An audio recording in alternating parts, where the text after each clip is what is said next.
গঙ্গারামপুরের একটি হোটেল থেকে বালুরঘাট লোকসভা কেন্দ্রের বিজেপি প্রার্থী সুকান্ত মজুমদার সাংবাদিকদের মুখোমুখি হয়ে কি বলেছেন শোনাবো আপনাদের।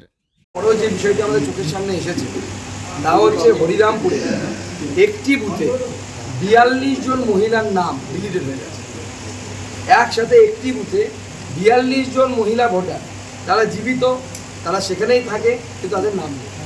আমি ডিএমকে বিষয়টি জানিয়েছি, কিন্তু অদ্ভুতভাবে কেন ডিলিট হলো এর তদন্ত হওয়া উচিত, কার গাফিলতি হয়েছে তাকে শোকজ এবং সাসপেন্ড হওয়া। এটা কালকে জানা যায়নি। কালকে আমি আপনাকে ডিটেলস বলে দিচ্ছি। এটা বিবেকানন্দ এরকম কিছু নাম আছে, একটু হোল্ড করে আমি বলে দিচ্ছি আপনাকে। হরিরামপুর ৯৩ নাম্বার বিবেকানন্দ বিদ্যা মন্দির, ৪২টি নাম সেখান থেকে ডিলিট হয়ে গেছে। প্রত্যেকেই মহিলা, একজন মুসলিম মহিলা, বাকি সব হিন্দু মহিলা, তাদের নাম ডিলিট হয়ে গেছে। এটার নেপথ্যের কারণটা কি সুকান্ত? সে তো প্রশাসন বলতে পারবে, আপনারা ডিএমকে জিজ্ঞেস করুন কেন ডিলিট হয়ে গেছে। আপনি কি ওখানে যাবেন? এখনো পর্যন্ত ওখানে যাওয়ার বিষয় নেই, কারণ গিয়েও কোনো লাভ হবে না, কারণ একবার নাম ডিলিট হয়ে গেলে তার ভুল যাবে। এখন আপনি কোন দিকে? पुलिस की एक्टिविटी ठीक नहीं है। सेंट्रल फोर्स पुलिस के अंडर है। सेंट्रल फोर्सेस को भी काम करने में पुलिस थोड़ा रोक है।